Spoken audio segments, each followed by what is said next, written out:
सरकार जब कोई भी काम करती है तो और कम से कम डिप्लोमेसी और जब अंतर्राष्ट्रीय मुद्दों पर बात होती है, क्योंकि कश्मीर का सीधा-सीधा वास्ता आतंकवाद और पाकिस्तान से जब है, तो वहाँ पर तो सरकार को दोहरी नीति से काम करना था। आपने कश्मीर में हालात ठीक किए, जम्मू में हालात खराब हो गए, तो फिर हासिल क्या हुआ अजीत नाहर जी? जी, जी। हासिल राजनीतिक रूप से देखें तो बहुत ज़्यादा फ़र्क नहीं है।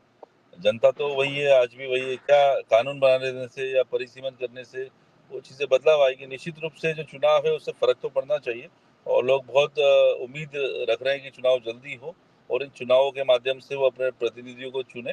और इस वक़्त जो राजनीतिक रूप से अगर पलड़ा अगर देखें, तो भारतीय जनता पार्टी या ये एनडीए की सरकार है, वो इस वक़्त का इंतज़ार कर रही थी कि सारे हालात उनके पक्ष में हों, लेकिन ऐसा हुआ नहीं। सुप्रीम कोर्ट ने ऑर्डर दे दिया कि 30 सितंबर तक चुनाव कराएँ।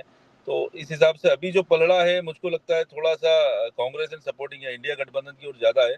तो यहाँ अगर राजनीतिक रूप से देखें तो थोड़ा-सा यहाँ बीजेपी को लॉस होगा, क्योंकि जम्मू में जो घटनाएँ हो रही पिछले कुछ समयों से वो काफ़ी खतरनाक है और वहाँ उनका जो थोड़ा वोट शेयर ज़्यादा है, वहाँ ये बड़ा इफ़ेक्ट करेगा। रही बात कश्मीर की, ये थोड़ा शांत इलाका हो चुका है अभी कुछ समय के लिए, बट आने वाले समय में देखना होगा चुनाव और चुनाव के बाद के वहाँ जो जनप्रतिनिधि है वो उनका क्या आगे स्टैंड रहता है और किस तरीके से वो इन चीज़ों को आगे बढ़ाएंगे। लेकिन पिछले 5 सालों में देखें तो ये देखना ज़रूरी है कि 5 सालों में जम्मू एंड कश्मीर में बदलाव क्या आया, वहाँ विकास क्या हुआ, ये बहुत बहुत महत्वपूर्ण है। वहाँ की जनता का जो रोजमर्रा के जीवन है उसमें क्या फ़र्क आया, क्या उनको उसके फ़ायदे हुए, ये जानना बहुत ज़रूरी है। तो आसिफ साहब तो वहीं से हैं, श्रीनगर से, तो इनको ज़्यादा उनको उसके बारे में जानकारी है कि जनता को बहुत विशेष फ़ायदा नहीं हुआ है। सिर्फ राजनीतिक रूप से परिसीमन कर देना या विधानसभा चुनाव कर देने से जनता का क्या फायदा है?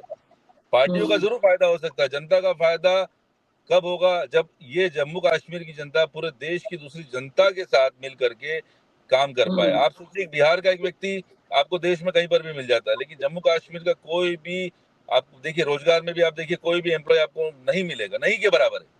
लेकिन मुंबई का बंदा होगा वो आपको कहीं पूरे देश में मिल जाएगा। ऐसा क्यों है? तो जम्मू कश्मीर को हम लोग क्या अपना देश मानते भी है ही नहीं या नहीं मानते, ये महत्वपूर्ण है। जम्मू कश्मीर वाले तो उम्मीद कर रहे हैं बाकी बचे हुए भारत से कि वो हमें अपना मानेंगे, तो हमें भी क्या करना चाहिए?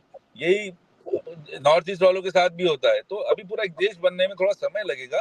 सरकार ने एक प्रयास करने की अपने तरफ से कोशिश की है, जो उसकी उसका फर्ज भी है, उसे करना भी चाहिए। कुछ बदलाव तो जरूरी है, तो इस बदलाव का क्या परिणाम होगा ये जानना जरूरी है। सरकार ने निर्णय लिया, 370 धारा में बदलाव किए, परिसीमन किया, अब विधानसभा चुनाव भी होंगे। तो बट मुझको लगता है कि उनको हम बाकी जो शेष भारत के लोग हैं उनके साथ थोड़ा सामंजस्य बिठाना चाहिए, दोनों को एक दूसरे के नजदीक आना चाहिए, बिजनेस की इंटरेक्शन बढ़ना चाहिए, व्यवहारिकता बढ़ना चाहिए, सांस्कृतिक जो कल्चर एक्सचेंज प्रोग्राम होते हैं वो बढ़ना चाहिए।